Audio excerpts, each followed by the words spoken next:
SSC GD 2025 की मैं बात करूं तो भाई क्या आप देखो, मैं अब वो हिंट देने आया हूं आपको कि आप अपने स्कोर को कैसे बढ़ा सकते हो, आप मॉक टेस्ट में कैसे और अच्छा स्कोर कर सकते हो। तो इन बातों को बिल्कुल गौर दीजिएगा कि क्या आप फुल अटेम्प्ट करते हैं, कभी भी कोई मॉक टेस्ट देते हैं तो क्या आप अपना अटेम्प्ट पूरा रखते हैं। मतलब मेरा ये कहने का मतलब है कि आपके 80 क्वेश्चंस आते हैं तो अटेम्प्ट 80 के 80 करिए। क्यों कह रहा हूं ऐसा, अगर आपकी 1/4 की नेगेटिव मार्किंग होती, मैं कभी नहीं कहता, क्योंकि आपकी नेगेटिव मार्किंग 1/8 की है, आपके सर 0.25 है हमारे यहां भी, तो भाई आपका क्वेश्चन 2 नंबर का है और 0.25 कटता है तो 1/8 की नेगेटिव मार्किंग है। ठीक है, तो इसका मतलब है कि हम हर बच्चे को पूरा 80 में से 80 अटेम्प्ट करना, पहला रूल ये बना लो। और मैंने बताया कि सर अब 80 में से 80 अटेम्प्ट करें, आते हमें 70 हैं, 10 पे तुक्के मारे, 10 के 10 गलत निकल गए तो 10 के 10 कभी गलत नहीं निकलेंगे अगर आप 10 क्वेश्चनों पे सेम ऑप्शन लगाओगे। कि आप ये जान लो कि मुझे जितने आते हैं मैं उतने करूंगा, उनको करने से कोई नहीं रोक रहा आपको।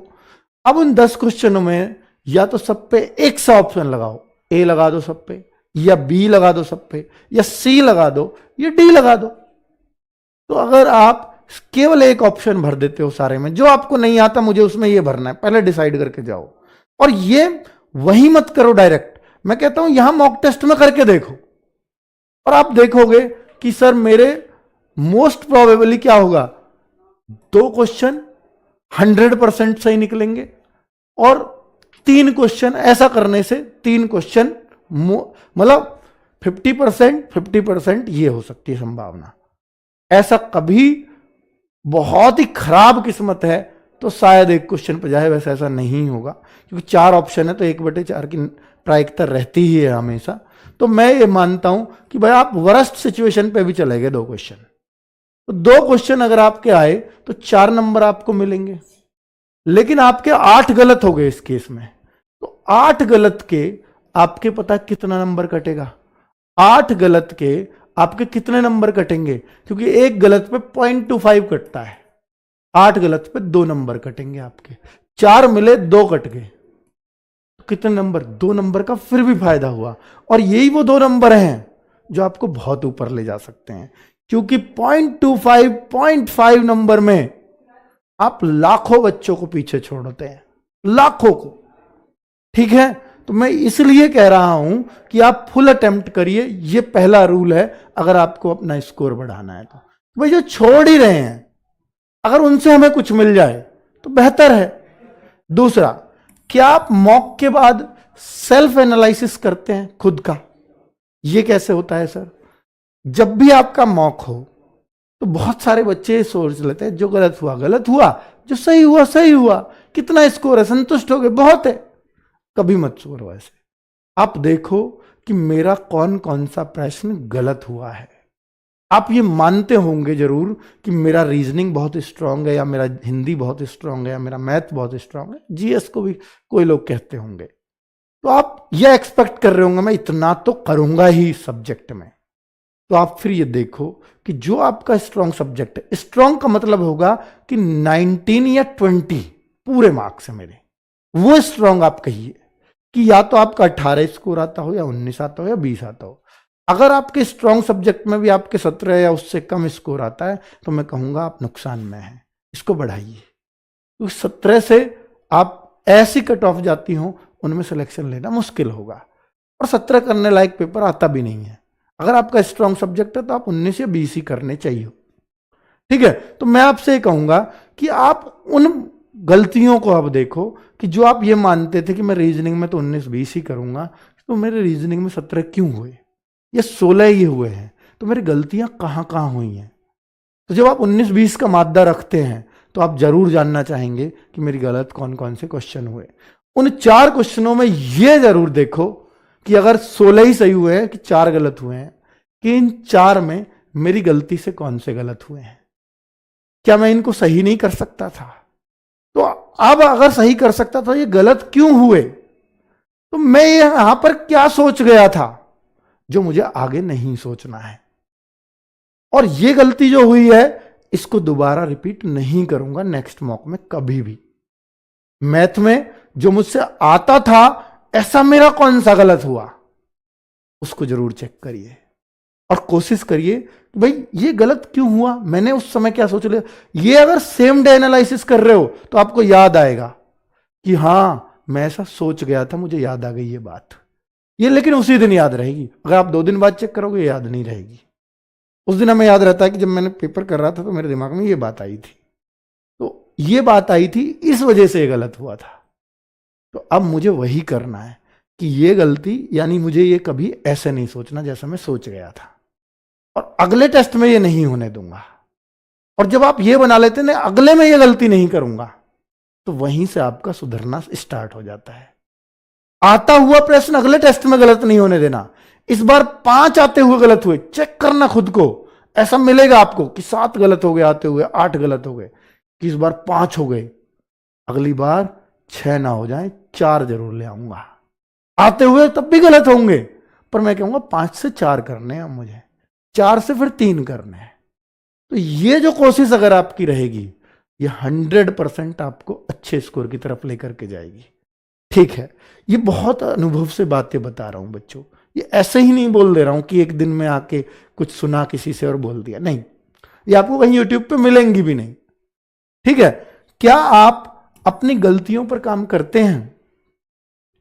जो मैंने ये सारी बातें हालांकि मैंने सेकंड पॉइंट में बोल दी हैं, कवर कर दी हैं, कि जो भी आपने गलत किया है ये आगे गलत ना हो, इसके लिए आपने क्या कोशिश की।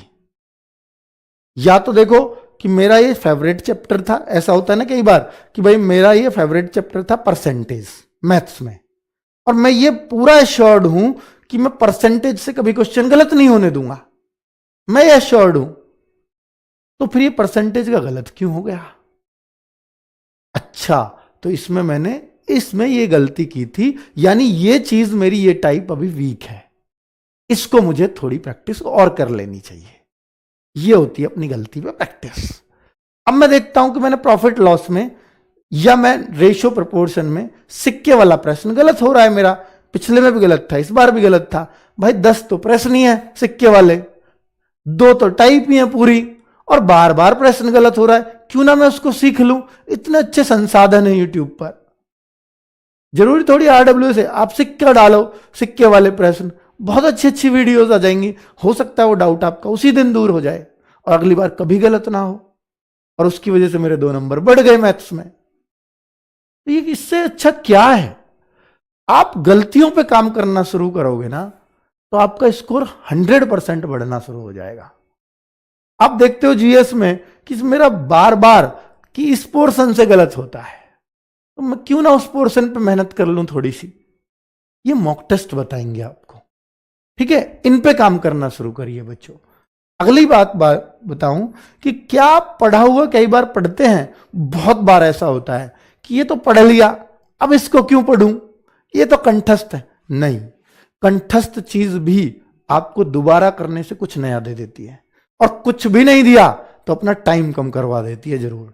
कई बार आप देखते होंगे कि मैथ्स की ये बुक है, मैंने कई बार कर रखी है, ये वाला चैप्टर मैंने कई बार कर रखा है, मेरा अब इसको मन ही नहीं कर रहा क्योंकि मैं इसके सारे सवाल कर लेता हूं, फिर भी मैं क्यों करूं। मैंने एक बात बोली है बच्चों कि मैथ्स में अगर आप SSC GD लेवल की तैयारी कर रहे हो, एक बुक को 6 बार करने की आदत डाल दो, आपका मैथ्स में क्वेश्चन गलत होना बंद हो जाएगा। सिर्फ इतना कर लो। आप कहो सर मैंने 2-3 बार कर रखी है, आप अपने आप को कंटेस्ट मानने लगते हो, पता लगता है कि यहीं पे अलझ गए। भाई अब अगर आपको ये लगता है कि मेरा मन ही नहीं कर रहा, मैंने इतनी बार इस चैप्टर को कर लिया, तो मेरे कहने से फिर इतना करना बस कि आपके उस चैप्टर में मान लीजिए 60 क्वेश्चन थे मैथ्स में, आपको पता है कि मुझे सारे आते हैं, तो मेरे कहने से उसमें 60 मिनट का समय लगा दो और इन 60 क्वेश्चन को एक बार और कर लो। 1 घंटा ही तो खराब हुआ आपका, और वो 1 घंटा आपको ये सिखा गया कि इन सवालों पर अगर इस टाइप का आ गया, अब आपका समय लगेगा ही नहीं।